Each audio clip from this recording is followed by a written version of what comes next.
This is our first visit to a tea factory. We are at Blue Fields, and these are the tea leaves.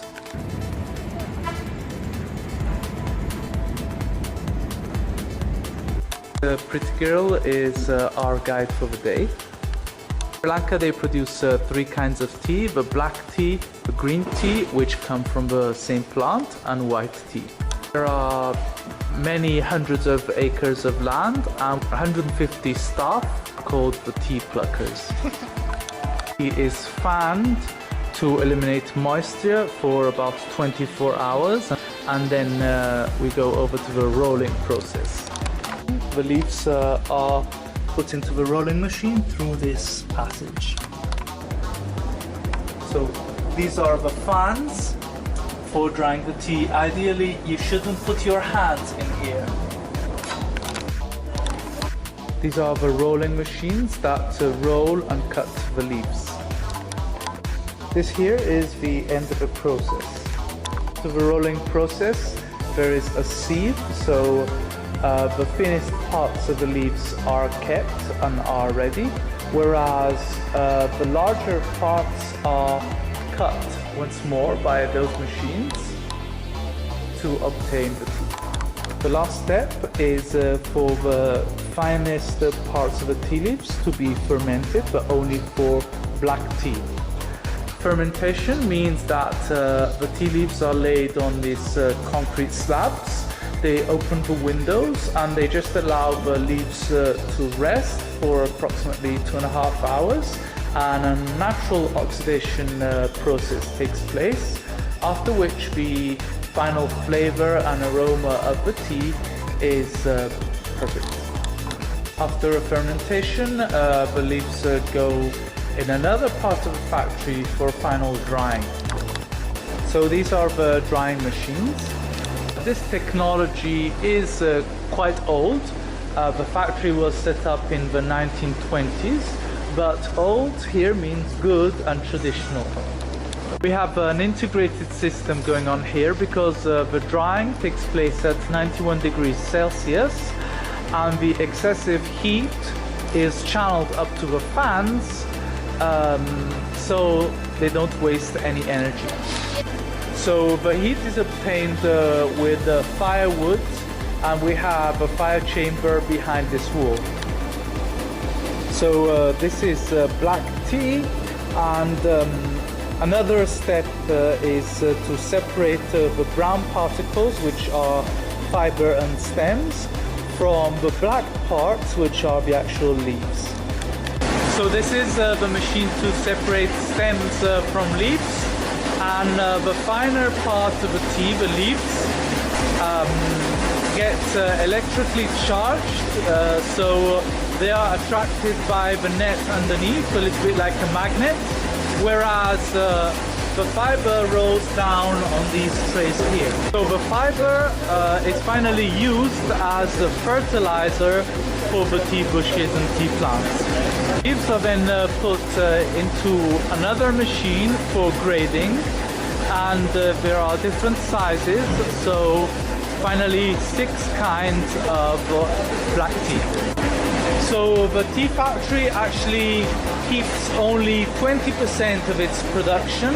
That becomes Bluefield tea, and the rest of the production, 80%, is sent to Colombo and rebranded and then exported all over the world.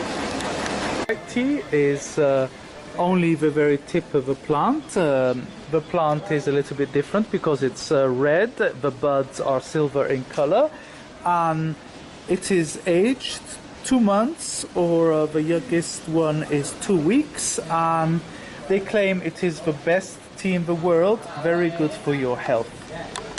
To make the green tea, the leaves are rolled and there is no fermentation or drying process.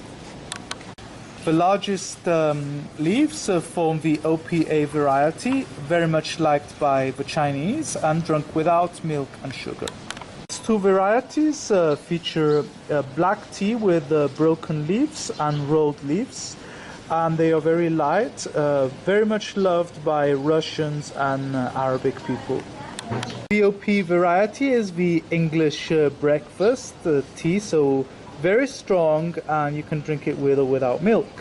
The English breakfast tea, or VBOP, is also used to mix with additional flavors like cinnamon, vanilla, and so on. The strongest variety is Dust number 1. They claim it is as strong as coffee, and it is our guide's favorite tea.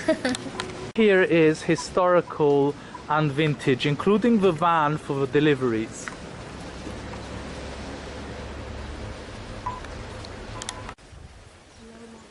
Finally, we can show you the tea plants and the people picking the tea.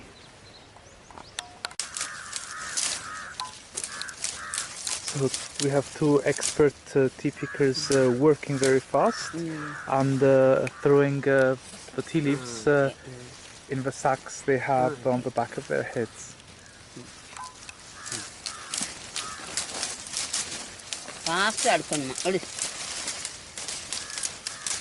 Faster and faster.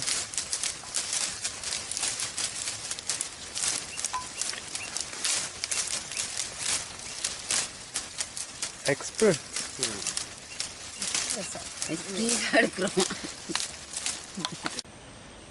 We'll think about you next time we drink a cup of tea.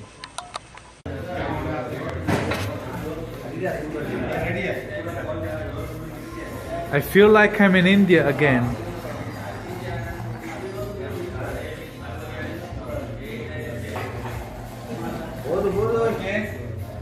Perfect. We are finally sampling the tea. We're drinking some black tea, the BOP, and very soon I'm going to try Dust number 1, this time with milk and sugar. And we're eating some of Bluefield's special tea cake. Tea cake, yeah. It's really worth it. So nice. We're coming to the end of our visit to the tea factories and tea plantations, and Stephen, our guide and driver, explained that the tea pickers make very little money. They earn 750 rupees a day, and they usually pick around 20 kilograms of leaves.